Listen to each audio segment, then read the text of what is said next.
Salut tout le monde, j'espère que vous allez bien. Aujourd'hui, ça va être une vidéo assez chargée parce qu'on parle de l'évaluation au primaire.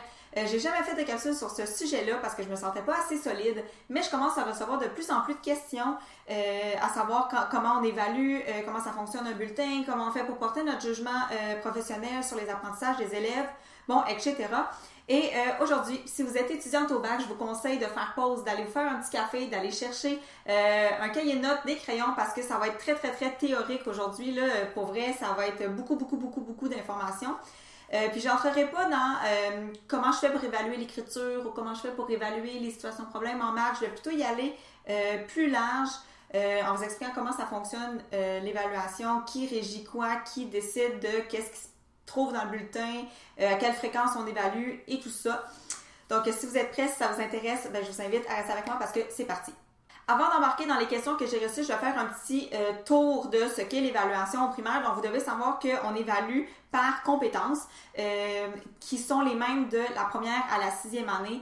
Donc, écriture, lecture, communication orale et tout ça. La seule chose qui change d'une année à l'autre, c'est les savoirs qui sont placés à l'intérieur de ces compétences-là. Donc, on ne peut pas attendre la même chose d'un élève de première que d'un élève de 6e année, même si on évalue l'écriture pour tout le monde.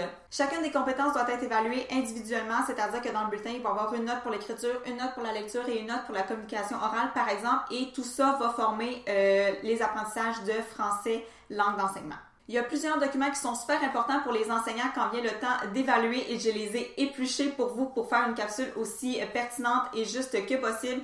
C'est des documents qu'on nous demande de lire au bac et qui nous ennuient royalement. Là, je vais vous le dire, je vais être bien honnête. Quand on est au bac, on n'a juste pas envie de lire ça. C'est plein de mots, plein de blablabla qui fait pas de sens pour nous parce qu'on n'enseigne pas encore. Mais quand on est dans le métier, c'est des documents qu'on prend quasiment plaisir à lire pour vrai. Là. Donc, vous allez retrouver les compétences à acquérir. Vous allez retrouver les attentes de fin de cycle ainsi que les critères d'évaluation dans le document qui s'appelle le programme de formation de l'École québécoise. Vous allez ensuite trouver les notions plus précises dans la progression des apprentissages. Ce document-là vous permet de savoir exactement quoi enseigner à quel niveau scolaire. Il y a aussi le régime pédagogique qui est un document super important qui contient un paquet d'informations dont c'est quoi le seuil de passage, à quel moment on doit produire un bulletin, à quel moment on doit rencontrer les parents, c'est quoi les journées de congé attribuées pour les élèves, pour les enseignants, etc. C'est un document super important. Et il y a aussi les échelles de compétences qui est un document qui nous aide à apporter un jugement sur les apprentissages en fonction des matières. Évidemment que je vais mettre dans la barre d'informations tous les liens vers les documents que je vais mentionner dans la vidéo. Probablement que la progression et le programme, vous les connaissez déjà, mais en tout cas, si vous êtes étudiante en ce moment, je vous conseille vraiment d'aller jeter un coup d'œil à tous les autres documents que je vais mettre dans la barre d'informations parce que c'est super pertinent, super important pour les profs.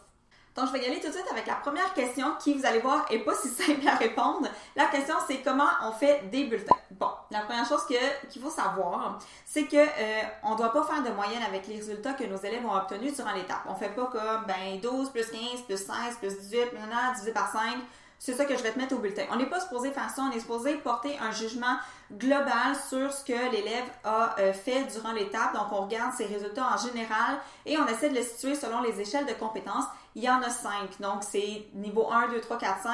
Le 5 étant l'élève dépasse les attentes et le 1 étant l'élève ne les atteint pas du tout. Moi, à mon école, on fonctionne avec des lettres.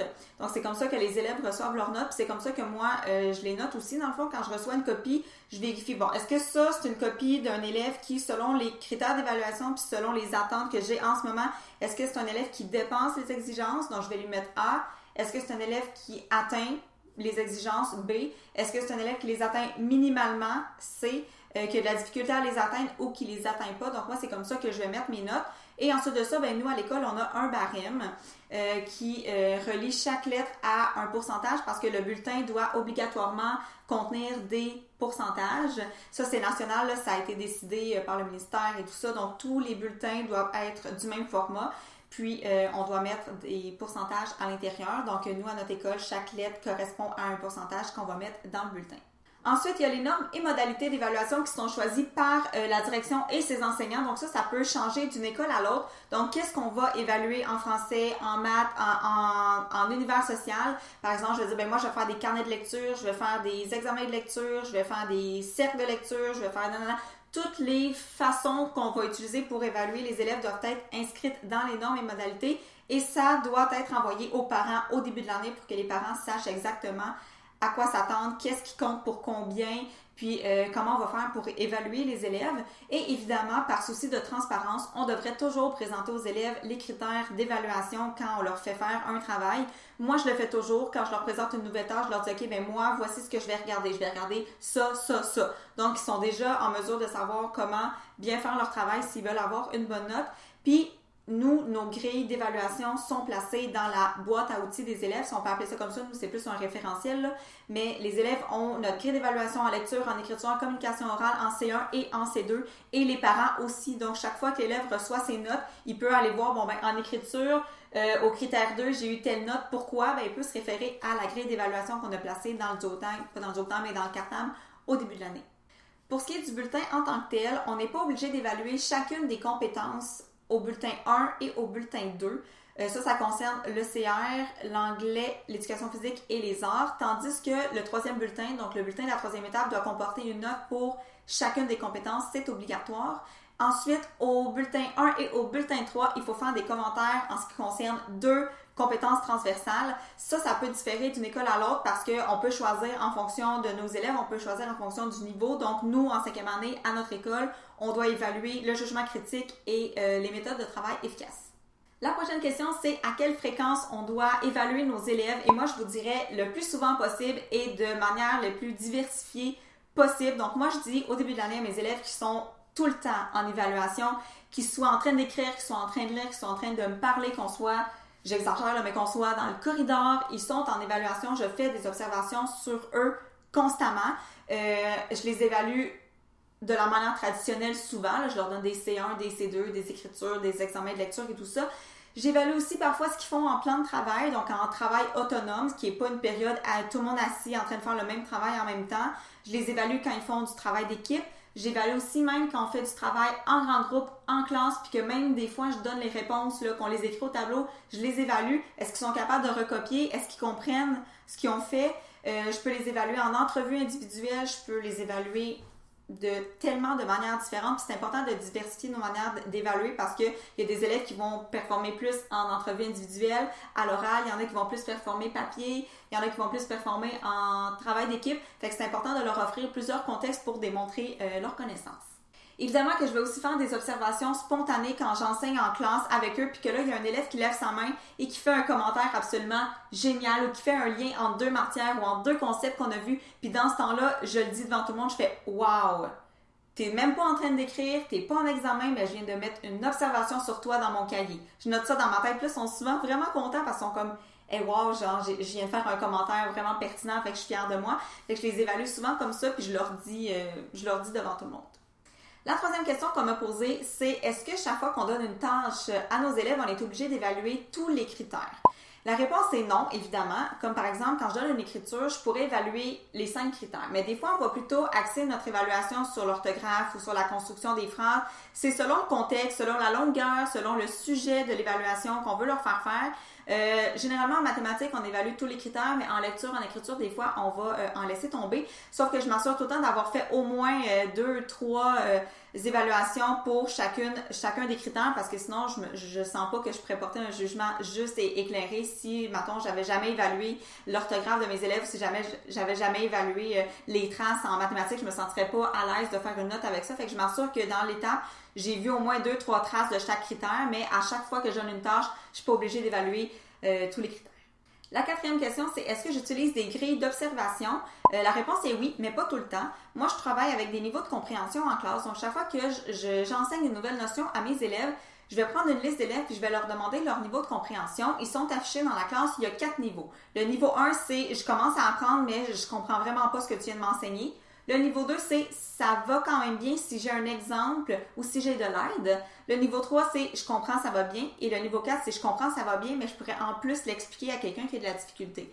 Donc, chaque fois que j'enseigne une nouvelle matière, je vais demander aux élèves leur niveau de compréhension. Je vais noter ça sur une feuille et ça va me permettre de savoir qui a bien compris, qui a moins bien compris. Les niveaux 1 et les niveaux 2, c'est les élèves que je vais inviter en récupération. Les niveaux 3 et les niveaux 4, c'est sûr que je peux laisser aller ou que je peux pousser un petit peu plus loin. Et quand je fais une récupération, je révise toujours le niveau de compréhension. Donc maintenant qu'on s'est revu sur l'heure du dîner ou qu'on a retravaillé la notion en sous-groupe, est-ce que maintenant ça va mieux? Sinon, on continue. Si oui, tant mieux. Puis on va pouvoir passer à un autre appel. Donc ça, c'est mes grilles d'observation que j'utilise. Mais sinon, quand j'enseigne en classe, je n'utilise pas de grille pour observer ou, tu sais, je veux dire, quand je corrige, j'ai mes grilles d'évaluation, mais j'ai pas nécessairement d'autres sortes de grilles. La cinquième et dernière question qu'on m'a posée, c'est comment faire pour planifier les évaluations à long terme. Puis là, c'est vraiment important de s'asseoir souvent en équipe niveau pour faire la planification de ça. Puis comment on fait? Ben, il faut d'abord planifier les notions qu'on veut enseigner, mettons, durant l'étape ou durant le mois. Puis une fois qu'on sait ça, c'est beaucoup plus facile d'aller chercher les évaluations. Une fois qu'on sait qu'on va enseigner la multiplication, la division, puis les polyèdres, ben c'est plus facile d'aller chercher une situation de problème qui contient ces notions-là. Donc, c'est vraiment important de se réunir ensemble. Nous, on s'assoit, on décide de tout ça, on sort les évaluations, sont déjà envoyées pour les prochains mois, donc on n'a pas à courir. C'est important aussi de réfléchir à comment on veut évaluer les enfants parce que c'est pas toujours papier-crayon, donc on va se le dire des fois, OK, ben avec ça, on va faire une entrevue de lecture, avec ça, on va faire tel travail d'équipe, avec ça, on va plutôt faire une présentation orale. C'est important de choisir les évaluations puis de choisir de quelle manière on va évaluer les enfants aussi.